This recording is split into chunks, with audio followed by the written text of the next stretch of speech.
Hey folks, video for you. This is in response to Carolina Prepper's recent video. I really felt the need to respond. I've actually, dude, you blew my whole schedule. I've been researching this thing for about 3 or 4 hours this afternoon. I'm sorry if this is not going to be as all that slick of a video and basically me just talking. Well, my videos aren't real slick anyway, but anyway, dude, I gotta disagree with you. I disagree with you a lot on this. I'm gonna tell you why. Please excuse, I'm working off notes on this one. So anyway, Carolina Prepper, you're a good friend, man. I respect your opinion. If the balloon goes up, you and your family are welcome at my place without reservation. Yeah, I trust you and I trust your judgment. With that said, I have to disagree with you here. Not so much with your content, but with the data that you base it on. Namely, the video that you refer to by Fisher of Men. I agree that the government's robbing us blind, without a doubt. Without a doubt. Special interests rule the roost 100%. We see it every day. But I'm almost offended by your comment about rooting for the insurgents versus rooting for the bad guys. Insurgency warfare is not a video game. I walked across Hamburger that used to be 66 people. There's no rooting for the good guys in insurgency warfare. It's just basically terror, rape, torture, and everyone loses. I don't think even most of the U.S. troops out there had seen what actually happens when you turn a suspect into the secret police. Okay? Now, you're that suspect, okay? Just a suspect, and you're turned into the secret police. Your life's ended, basically. You might come out of there, but you don't come out of there the same. Not ever. Everybody loses in an insurgency. We don't want to go there unless we've exhausted every other option. With all due respect, my friend, don't be so quick to go down this route. This is an ugly thing. You did backtrack and say that you're not advocating an insurgency, yet the video that you base this on definitely advocates armed action. I tend to be suspicious of facts until I can prove them out for myself. And an example, I remember a chain email that I got years ago that had photographs of U.S. military that seized weapons caches that had been smuggled across the border. And I looked at these, and I had time to kill. I was sitting in Iraq. And I was like, well, why does the U.S. military have G3s? And then I backtracked and found that, no, it was the other way. It was they had smuggled weapons into Mexico from the U.S., and that was the Mexican Army, the Mexican Marines specifically, policing them up. So I tend to be very skeptical on a lot of things that I hear, that I read, videos that I watch, emails that I receive, until I can track down the facts for myself or exhaust all avenues trying to track it down. Okay, talking about this video by Fisher of Men, I'm not familiar with him. I haven't seen his work before, and I mean no disrespect to him. I don't know the guy. But this is my evaluation of that video which Carolina Prepper, you based your video on. All right, this is an excellent video that tugs at the heartstrings of who we are as Americans, as Christians, and combines advice from our revered forefathers, points out contemporary problems well known to all of us. And it reminds us of our greatness as a people and contains a call to action. It's a powerful video. This is not unlike an Al-Qaeda recruiting video or a Goebbels propaganda video. They all have the same elements. With that in mind, we talk a lot about radicalization. You hear that in the news a lot, and these American kids that are radicalized to Islam and to go off and fight with ISIS. Did you ever wonder or worry that your kid might watch a video like this one and become radicalized as a militant militia person that goes out and does something, takes action on his own. That's something that I'd be concerned with. All right, to the video. Representative Mike Bost's rant in the beginning of the video. It was really cool. It was really great. This was reportedly concerning, he was handed a 200-page pension reform bill minutes before the vote, and it occurred in the Illinois General Assembly, May 30, 2012, according to Huffington Post. Really cool video, nice little rant. Anyway, at about 1:53 in the video, the Dylan Ratigan rant is a beautiful piece, and I love the fact that he brings up mathematical. This is so rarely spoken on. You know, the Democrats say one thing, we need to spend on this and cut on that, and the Republicans say we need to spend on this and cut on that. And what this guy is actually saying is, look, it's basically a mathematical certainty that we're going bankrupt, we're going under, we're going down the tubes. And just pointing that out, very well done. I like that. The quotes throughout the video are truly inspirational and speak to our greatness as a people. They also call us to action. Unfortunately, I cannot find evidence of the Kennedy quote outside of conspiracy-type websites. I even listened to one of the two speeches that he gave on that particular day, which was supposedly, I think it was 7 days before his assassination. And the other speech wasn't worth listening to because it was sort of a rah-rah, business is good, we like business type of thing to a group of businessmen.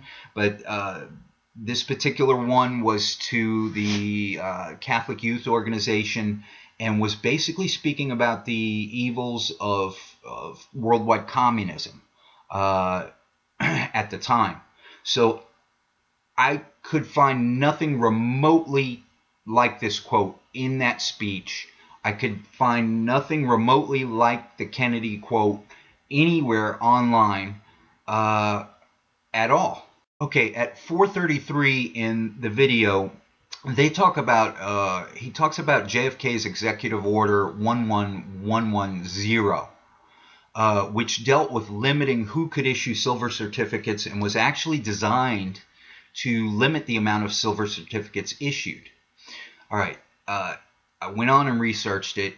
Snopes debunked this as just something that conspiracy theorists key on and use because it mentions silver certificates, but it actually, he was limiting the silver certificates and who could issue them. Not that he was growing the silver certificates and the Fed or the CIA had him whacked because of that. So it was completely opposite. So Snopes and other websites mention this as merely an administrative type executive order, and it seems to have become cyclical in conspiracy theories, and that's the only place you really find mention of it. Don't get me wrong, could JFK's murder have been a plot? It could have. Look up the businessman's plot that was exposed by General Smedley Butler back in the 1930s. This was an attempt at a coup d'etat using U.S. veterans to overthrow the government. Using U.S. veterans to overthrow the government for businessmen. All right? That sticks with me. I don't want to be led down that path by anybody unless I decide it's damn well time to take action. There are plots, there are conspiracies, but mostly what there is mismanagement of our government. Flat out mismanagement. And thousands of competing interests that work 24 hours a day, 7 days a week, 365 days a year to fill their pockets at the expense of what's in your pocket. No doubt. This versus the 0.001% of awake U.S. citizens who actually keep apprised of the situation, email, call, whatever, to their representatives, get involved, write letters, etc. So our efforts are so much smaller than their efforts. Now, as going on with conspiracies, there are 1,000 whack jobs out there, and sure enough, some of them do get into power or become powerful or rich, and the uber rich definitely look differently at the world from us. Look at David Rockefeller. Look at Ted Turner. These guys made some wacky statements about, gee, we've got to set back the population of the world down to 500 million people or some such. But the thing about somebody or some organization or some group wanting to set up a new world order, the thing that I always go back to is that they always bump into the million other competing interests out there, corporate and special interest groups and environmental and whatever, that don't care about their agenda. They've got their own agenda. And so it sort of dilutes their attempts. This is my belief. Is there a threat out there? Yeah, sure. It's called progressivism. Progressivism as a whole. I don't think it's so much a plot, but just human nature to, hey, there ought to be a law. You remember that old expression? If you watch old TV or old movies, you'll see this a lot. Buddy, there ought to be a law. And this is our whole way of going forward. If you make a government, it will get bigger. If you make an organization, it will get bigger. I remember when I joined a club, I'm not going to say the name of the club, but it was a new chapter of a veterans group that had started out. And the very first day, we had our very first meeting, and one guy proposed that we, in fact, wear the baseball cap that came with membership. All right, that's fine. To the meetings when it's just us sitting there. Okay, and then another guy suggested that we wear the lapel pin that was also given when you gained membership. I said, yeah, whatever, but it's just us sitting here. You know, why do we have to? And then a third guy said, well, where are we going to wear the lapel pin? Well, since we all wear different clothing, we'll wear it square on over the emblem on the hat. Exactly, precisely square. Okay. And another guy said, yeah, but what is the penalty for being out of uniform? Holy moly, this was the first day of the club. I just wanted to go drink beer and have a good time, maybe do some fundraising. Yeah, that was my last meeting. You see what I'm saying? Progressivism invades everything we do. We need to keep it in check. We haven't kept it in check for the last 50 years. We need to get on it. We need to take this back over. Can it be done? Perhaps, perhaps not. I don't know. But taking to the streets is probably my very last choice. I was really, really surprised in this video to see a quote by Ed Abbey at about 6:43 into it. Do you know who this guy is? Does he speak for you? Does he?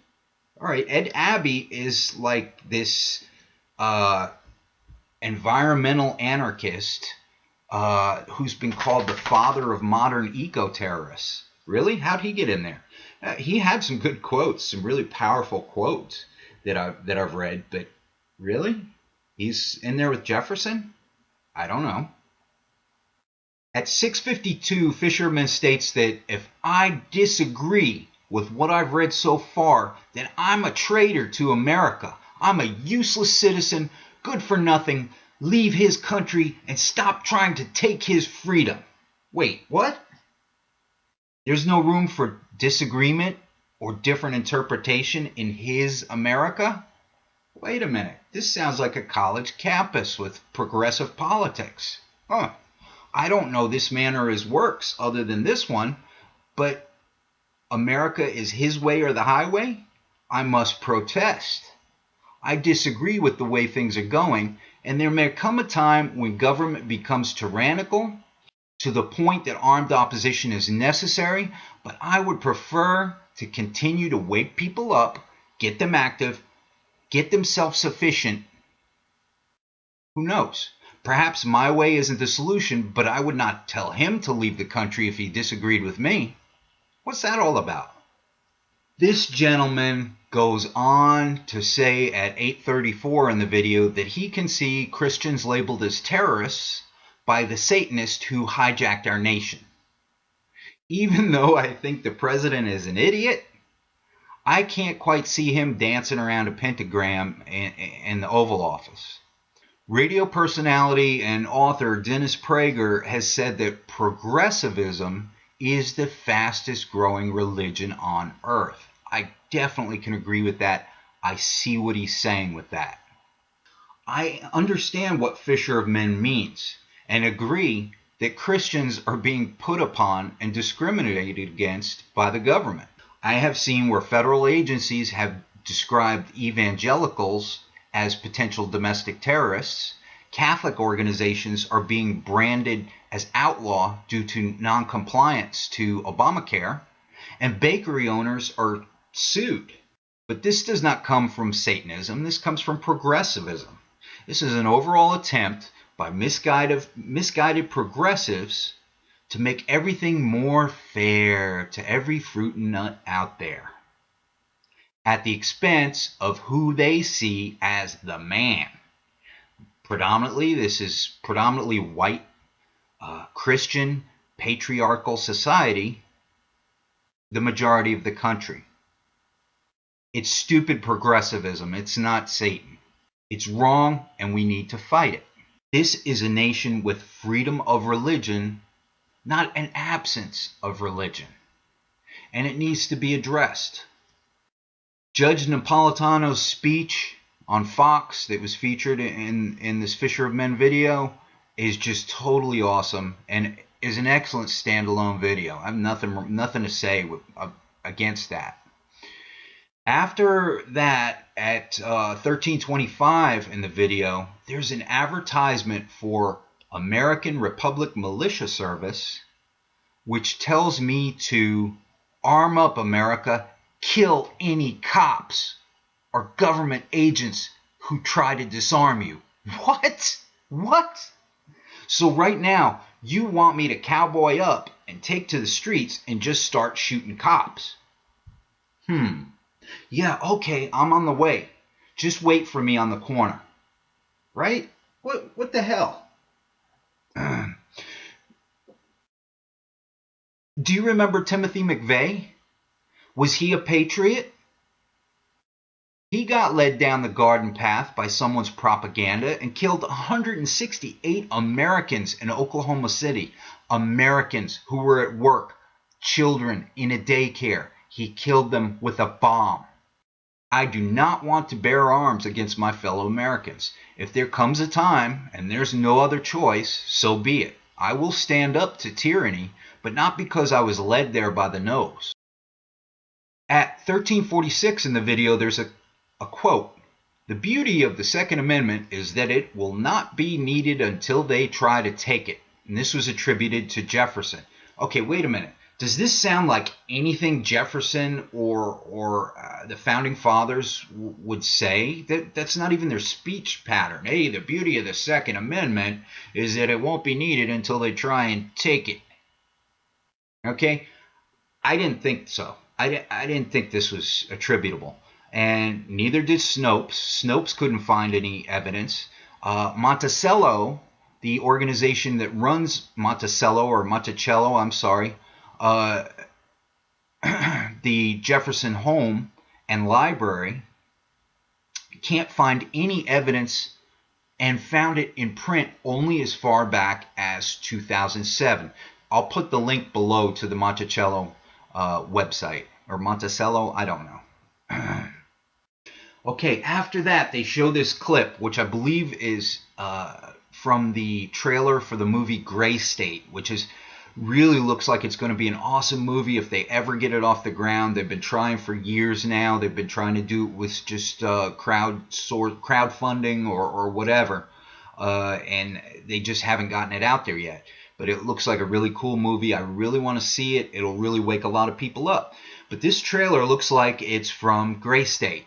It got me to thinking, do any combat vets actually want this? Do they want to be the insurgents? Not will they, because I know they will. I know these folks, and if they've got to, they've got to. So it's not will they, but do they want this? Do they want to be the insurgents? I feel that this should be avoided at all costs. And find that many folks on the fringe of the prepper movement who subtly wish for this. Oh, gee golly, I wish the balloon would go up. I wish there'd be a nuclear war. I wish there'd be a plague and I was, me and my family were the only ones left. Whatever. Whatever. They haven't experienced it, nor have they even realized that if and when this starts, most of their families will be tortured and killed. They will lose everything that they ever worked for, and they will live a short life of terror and deprivation. Do not romanticize insurgency. Most likely you'll die a horrible death alone with little chance of any good coming from it. Would I do this?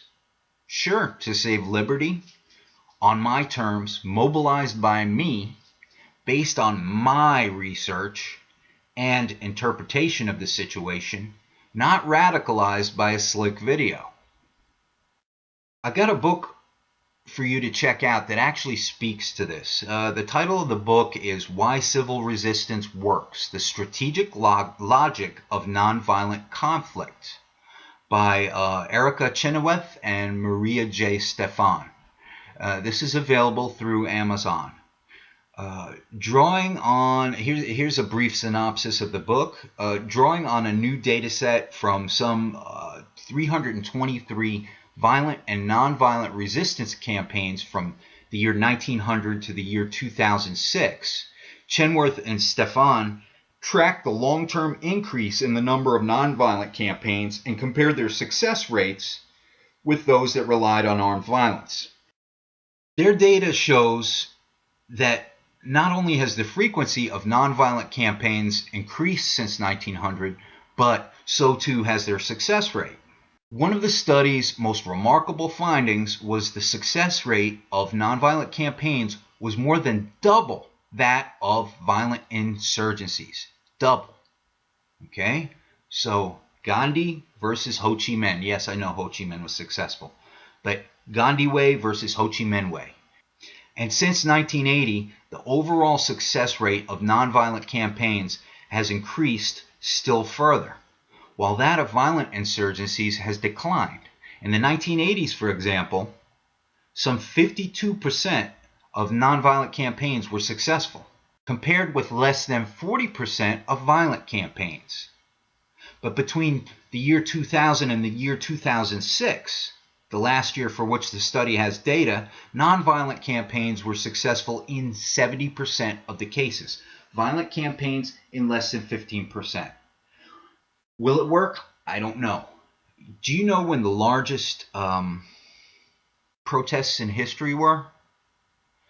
They were, gosh darn it, I forgot to look this up, but it was war protests against the U.S. invasion of Iraq. Those were the largest protests in history, and they occurred simultaneously in New York, Washington, D.C., London, Rome, etc., etc., etc. There were something like 5 million people out. Did that work? No, it did not work. We still went to war for a decade. So what will it take? It will take mobilizing everybody. It will take everybody in the streets and staying on the streets. It will take an Occupy Wall Street of mega proportions with a much clearer message. Can it work? I hope so. Back to the video. There's then this quote by someone named David Spangler or something about having to take an oath to Lucifer to join the NWO. All right, I didn't bother to look this one up because I don't care where this guy works or what he does. He's a whack job. All right, maybe he's a Satanist, but come on now. It's not happening. The video ends urging America to wake up. I totally agree with this. We need to take back our government, take back our country, and we need to do it by being involved. I can remember as a boy back in the 1970s that Republicans and Democrats would be friends. and they would get into arguments, especially like at a backyard barbecue where they were drinking beer. They'd get in an argument, and maybe there'd be a fist fight, but they were talking, and you don't even see this conversation anymore. And guess what? The conservatives are just as bad about it, all right, almost as bad about it as the progressives. Almost. Listen, our liberties, our rights, our freedoms are being eroded. I get that. I also honestly don't believe it can be turned around. I hope, and I've discussed some ways in this, but I just think that the average Western person, and I say Western person because it involves all of us. It involves all the Western nations.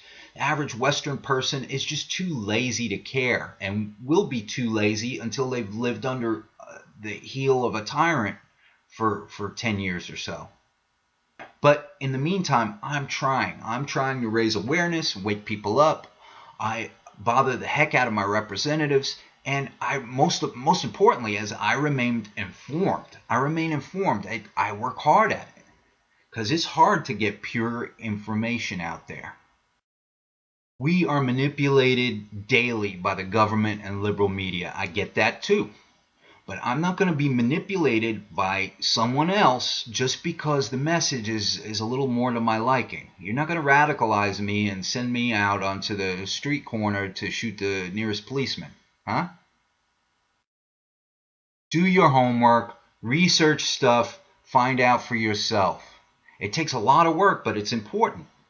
Don't be led down the garden path by anybody. Don't buy into conspiracies. If you prep and stay apprised of the situation, you can be happy and not succumb to worry. Read this short book. It's titled Propaganda by Edward Bernays. Very interesting study. Tommy, love you, man. Like your video. I disagree with you this time. Stay safe.